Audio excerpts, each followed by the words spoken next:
Okay, this is the Nexus 7 Google Android tablet. It's probably one of the latest ones out, and it basically runs the things that you might normally see on even a Windows machine, but it really runs apps. So it's Wi-Fi enabled, so you can use it on your networks wherever there's Wi-Fi, and it has a built-in web browser, Google Chrome, so you can go to your internet, and also if you have email on the internet, Richard can go get his email that way. Otherwise, we'll have to do some kind of installation if he has some special email setup, which I doubt he would. And other than that, it is Google's product, so there'll be a lot of times you get prompts. Do you want to do this with Google? Do you want to set up a Google account? So you can just dismiss all those screens until that comes to an issue where you really want to take advantage of extra features or functionality Google might be offering as having a Google email account versus others. Other than that, you can just dismiss them. It will work just fine. Okay, on the side of the Nexus there are two buttons, physical buttons. They're kind of recessed into the protective case. So if you use the tip of your finger, you'll probably be able to get them. One of them turns it on and off. Probably you just press and hold. The other one is a physical volume switch. Okay, this is the select Wi-Fi screen. You may not see this in Mom's house because I already installed the Wi-Fi choices for her network, and you probably would see this if you go into a new location where the Wi-Fi is not recognized, or where the Nexus sees more than one Wi-Fi service, and then you'll get to choose whichever one that you want to use. Which case you're just going to have to choose the Wi-Fi, and if there's any login data that you have to put in, then you have to get a hold of it. So that's more of a trial and error process in any case, but it does remember the Wi-Fi locations once you got them set, so when you go back to them you won't have to do anything more than but start using it. So you'll get to a screen which will have a lock in the middle of a circle. You just drag that lock to the one of the unlocks, and you should be able to go to the next screen. There is a point in time somewhere in the software where you could set up a password.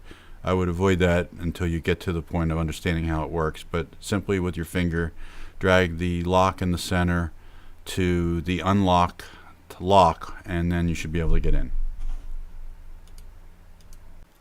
Okay, so there's a lot of different ways to use the Android device, but probably the key thing you might want to do is to get to the home. So down the bottom there's a bunch of buttons. You'll notice there's a button there that has 6 little squares in it. That will bring up the home screen with all the app icons on it.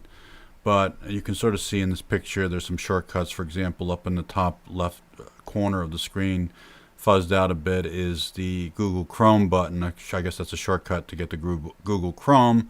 I'll mention that in a minute. There's another button that's a little bit further down that has a picture of sort of a house. It's kind of a home button.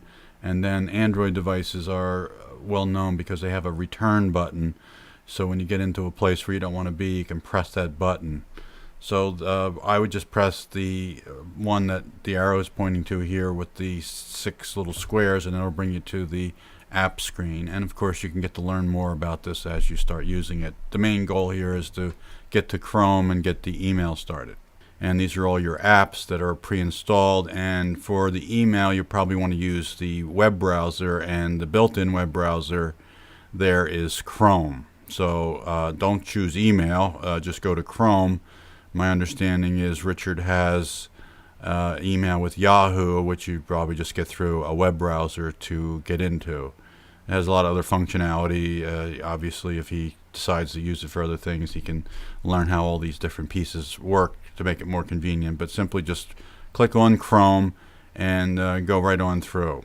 As I remember using it, if you hold down the physical power button that's on the side, then you'll get this screen, which you then want to press power off, and then you'll get another screen which will ask you to confirm that, and then you're done. I think it has at least 8 hours for the full battery charge. In the box I've left the cable and the wall plug for recharging it. I don't know how long that takes, but full charge they said at least 8 hours. So for email and casual browsing should be no problem. Otherwise, you might want to shut it down so you don't have to constantly recharge it. On the Nexus, I got a product protection plan. There's a brochure in the box. It's not the same brochure. They only had one left and I took it with me, product protection plan. And the gives you protection from a cracked case or a bad battery. Pretty much they'll replace the device if that happens, so make sure if you do have to do that, you need to back up anything that is in there, and that's all a learning process. Meantime, to make that process easier, you would register it, and I wrote on the back of that sheet the information and the website you go to. So you see at the bottom there, staples.com, protection plans. You can go there, look up the product protection plan, again, which is different than the brochure I gave you.